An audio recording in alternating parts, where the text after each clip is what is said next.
नमस्कार मित्रांनो, आपण पहिल्या पार्टमध्ये बघितलं की जर्मनीमध्ये ट्युशन फी नसते. म्हणजे याचा नेमका अर्थ काय असतो? Education is free in Germany. तर ट्युशन फी लागत नाही म्हणजे नेमकं काय, आणि त्यामधले मिथ्स अँड फॅक्ट्स आपण त्या व्हिडिओमध्ये जाणून घेतले. बट आता सगळ्यात मोठा प्रश्न पडतो की बाकी सगळं कसं मॅनेज करायचं, सगळंच फुकट असतं की नाही. तर यावर आपण आता या व्हिडिओमध्ये बोलणार आहोत, जेणेकरून तुम्ही स्मार्टली प्लॅन करू शकता आणि हा व्हिडिओ बघितल्यावरती तुम्हाला एक क्लॅरिटी मिळेल की एक्झॅक्टली किती खर्च असतो जर्मनीमध्ये एज्युकेशन करताना. तर चला स्टार्ट करूया आजचा व्हिडिओ. मी तुम्हाला सांगतो सगळं इन डिटेल्स. Let's go. जर्मनीमध्ये एज्युकेशन घेताना पब्लिक युनिव्हर्सिटीबद्दल मी तुम्हाला पार्ट 1 मध्ये जसं एक्सप्लेन केलं की ट्युशन फी नसते. म्हणजे काय फ्री असतं यावर आपण ऑलरेडी पार्ट 1 मध्ये बोललोय.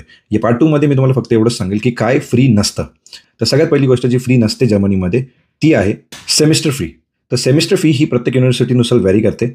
150 युरोपासून 300 युरोजपर्यंत ही व्हॅरी होऊ शकते. यामध्ये तुम्हाला ट्रान्सपोर्टेशन पास पण इन्क्लूड असतो, जेणेकरून तुम्ही जर्मनीमध्ये किंवा स्टेट वाईज फिरू शकता विथ पब्लिक ट्रान्सपोर्ट. सेकंड गोष्ट आहे ब्लॉक अकाउंट. ब्लॉक अकाउंट म्हणजे काय की तुम्हाला व्हिसासाठी लागणारं एक प्रूफ असतं की तुम्ही तुमचे एक्सपेन्सेस मॅनेज करू शकता.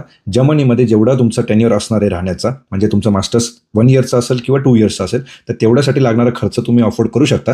हे दाखवण्यासाठी तुम्हाला ब्लॉक अकाउंटमध्ये पैसे दाखवावं लागतात, आणि ही गोष्ट तुम्हाला व्हिसाला जाण्याच्या आधीच करावी लागते. As per 2025 11,208 euros per year तुम्हाला बँकमध्ये दाखवावं लागतं किंवा बँकमध्ये डिपॉझिट करावं लागतं. यामधनंच तुम्हाला every month near about 85,000 rupees किंवा 900 युरोज समथिंग तुम्हाला इथे खर्चायला एव्हरी मंथ वापरता येतं. हे असं करण्याचा पर्पज एकच असतो. जर्मन गव्हर्नमेंटचं एवढंच म्हणणं आहे की तुम्ही जेव्हा इथे एज्युकेशन घेण्यासाठी येता तर तुमचा जो एक्सपेन्स असतो राहण्याचा किंवा बाकीचे जे काही तुमचे पर्सनल गोष्टी असतात ते तुम्ही याच्यामधनं अफोर्ड करू शकता किंवा ते तुम्ही याच्यामधनं ॲडजस्ट करू शकता. म्हणून तुम्हाला ब्लॉक अकाउंटचे पैसे पहिलेच व्हिसाला जाण्याचे तुम्हाला दाखवावं लागतं. यानंतर तुम्ही जे अकोमोडेशन म्हणजेच तुमचं जे राहण्याचं ठिकाण, जे तुम्ही स्टुडंट डॉममध्ये राहतात किंवा प्रायव्हेट अपार्टमेंट जर तुम्ही घेतली तर त्याच्यासाठी लागणारा जो खर्च आहे नियर अबाउट 300 युरोजपासून 500 युरोजपर्यंत तुम्हाला कन्सिडर करून चालला की खर्च येतो. तर हा जो अमाऊंट असतं ही पण तुम्हाला फ्री नसते. 5th पॉईंट आहे तुमचं food plus travel plus daily expenses.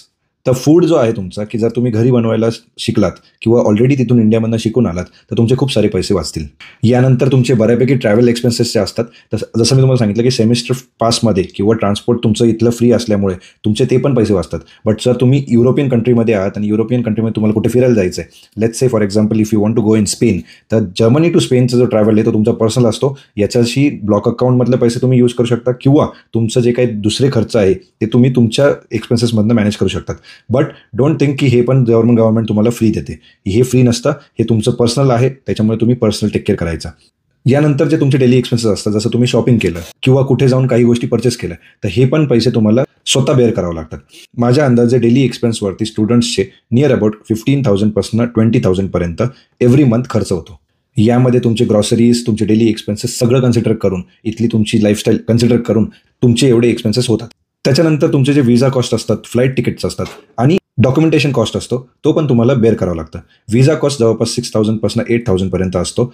Flight ticket तुम्ही कधी करताय आणि कुठली करताय त्याच्यावरती डिपेंड असतं. बट मोस्टली 40,000 पासून 80,000 पर्यंत तुम्हाला फ्लाईट तिकीटचा खर्च येतो. इट डिपेंड्स की तुम्ही डायरेक्ट फ्लाईट करताय की हॉल्ट घेऊन येत आहे. आणि डॉक्युमेंटेशनमध्ये जसं तुम्हाला ट्रान्सलेशन करावं लागलं किंवा नोटरी करावी लागली तर या सगळ्याचा खर्च 15,000 पासून 20,000 पर्यंत येऊ शकतो. आता तुम्हाला मी खर्च तर सांगितला, पण तुमच्या मनामध्ये प्रश्न आला असेल की अरे बाबा आता एवढे सगळे पैसे उभे कसे करायचे किंवा हा सगळा खर्च मॅनेज कसा करायचा आणि याची प्लॅनिंग कशी करायची. तर हे सगळं शक्य आहे जर तुम्ही स्मार्टली प्लॅनिंग केलं तर. जसं की सगळ्यात पहिली आणि इम्पॉर्टंट गोष्ट पार्ट टाइम जॉब्स. तर जर्मनीमध्ये जवळपास तुम्ही 120 फुल डेज आणि 240 हाफ डेज काम करू शकता. याची ॲव्हरेज सॅलरी म्हणजे ॲव्हरेज वेजेस तुम्हाला 12 युरोपासून 14 युरोपर्यंत व्हॅरी करतात, depending on what part time your doing. म्हणजे 1,200 रुपयापासून 1,400 रुपयापर्यंत तुम्हाला इथे भेटू शकतं पर आवर. पार्ट टाइम करून तुम्ही तुमचे खर्च मॅनेज करू शकता. सेकंड सगळ्यात इम्पॉर्टंट गोष्ट आहे स्कॉलरशिप. डाडवरती तुम्ही स्कॉलरशिपला ऑलरेडी अप्लाय करू शकता, आणि जर तुम्ही एलिजिबल असाल तर तुम्हाला स्कॉलरशिप पण भेटते, जेणेकरून तुम्ही तुमचे एक्सपेन्सेस मॅनेज करू शकता. तुमचा जर CGPA आणि SOP स्ट्रॉंग असेल तर तुम्हाला स्कॉलरशिप नक्की मिळू शकते. तर थर्ड गोष्ट जी आहे ती इम्पॉर्टंट काय आहे, because most of the student काय चूक करतात, ते एक प्रायव्हेट अपार्टमेंट शोधतात आणि तिथे राहायला जातात. मी सांगेल की मोस्टली पब्लिक युनिव्हर्सिटीमध्ये किंवा तुम्ही कुठल्याही युनिव्हर्सिटीमध्ये जाताय ते युनिव्हर्सिटी डॉम जे असतं तिथे तुम्हाला कमी खर्चामध्ये युनिव्हर्सिटीमध्ये तुम्हाला राहायला भेटतं, आणि आय वुड से की त्याचा जो खर्च असतो तो 200 युरोजपासून 300 युरोजपर्यंत राहतं. प्रायव्हेटमध्ये जर तुम्ही घर घेतलं तर तुमचा खर्च वाढतो. म्हणून प्लीज ट्राय करा की युनिव्हर्सिटी डॉमलाच प्रेफरन्स देण्यासाठी. यासाठी तुम्ही काय करू शकता, लवकर अप्लाय करा.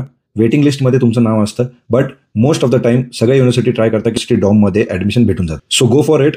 सो दॅट तुमचा खर्च थोडा कमी होऊ शकतो. Fourth important thing, save early in India. जर तुम्ही ऑलरेडी मास्टर्ससाठी येण्याचा इथे प्लॅन करत असेल तर I would say start saving. 12 लाखपासून 14 लाखपर्यंत तुमच्याकडे खर्च असायला पाहिजे. हे सोडून तुम्हाला इथे इंटर्नशिप किंवा पार्ट टाईम किंवा वर्क स्टुडंट जर लागलं तर हा एक बोनस ॲडव्हान्टेज असतो, जेणेकरून तुम्ही तिथे पैसे तुम्ही ऑलरेडी सेव्ह करतात ते तुमचे वाचतात आणि मग तुम्ही पार्ट टाईमने तुम्ही तुमचा इथला जो खर्च असतो तो मॅनेज करू शकता. जर आपण रिअल लाईफ एक्झाम्पल घ्यायचं झालं, जसं की माझं नाव अभिजित आहे, मी आलो इथे जर्मनीमध्ये मास्टर्स करायला.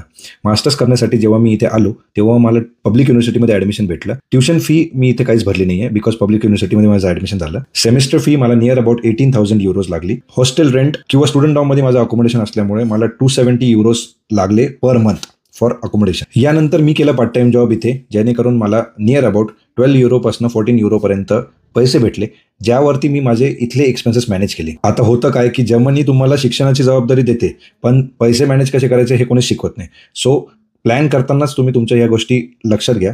जसं मी तुम्हाला हे ब्रेकडाऊन करून सांगितलं तसं तुम्ही तुमचा पण प्लॅन करून घ्या की तुम्हाला कसं हँडल करायचं इथली सिच्युएशन किंवा इथला जो तुमचा एज्युकेशन टाईम आहे तो कसा मॅनेज करायचा तो तुम्ही इथे येण्याच्या आधीच ठरवून घ्या. यानंतर आपण बघूया मोस्ट कॉमन क्वेश्चन्स जे सगळ्या स्टुडंट्सला असतात. तर सगळ्यात पहिला क्वेश्चन जो आहे यामध्ये की ब्लॉक अकाउंट शिवाय व्हिसा मिळतो का. म्हणजे ब्लॉक अकाउंटमध्ये जे मी तुम्हाला अमाऊंट सांगितली ती शो करावं लागते 11,208. हे पैसे न दाखवता आपल्याला व्हिसा मिळतो का. तर याचं आन्सर आहे नाही.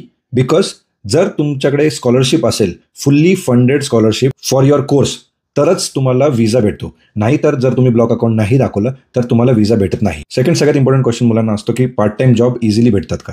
तर पार्ट टाईम जॉब इझिली नाही भेटत. माझ्या एक्सपिरियन्सनुसार जेवढे स्टुडंट्स माझ्या सिटीमध्ये किंवा माझ्या ओळखीमध्ये आहे त्यांना पार्ट टाईम जॉबसाठी खूप स्ट्रगल करावं लागलं. बट एक चांगली गोष्ट अशी असते की ज्यांना कोणाला जर्मन लँग्वेज येते, जर्मन लँग्वेज जे ऑलरेडी शिकून आले किंवा जर्मन जे बोलू शकतात, समजू शकतात, त्यांना पार्ट टाईम जॉब लवकर लागतात compared to the students who don't know German. So the answer to this question will be, जर जर्मन शिकले तर तुम्हाला पार्ट टाईम लवकर लागेल. जर्मन नाही शिकले तर तुम्हाला पार्ट टाईम अवेलेबल असतात, पण तिथे कॉम्पिटिशन जास्त असते. तिसरा सगळ्यात इम्पॉर्टंट क्वेश्चन, स्कॉलरशिप सगळ्यांना मिळते का किंवा स्कॉलरशिप मिळण्याचे काय क्रायटेरिया आहे आणि यासाठी किती CGPA लागतो. तर CGPA 7 असायला पाहिजे तुमचं. नॉर्मली तुमचा 7+ CGPA असायला पाहिजे.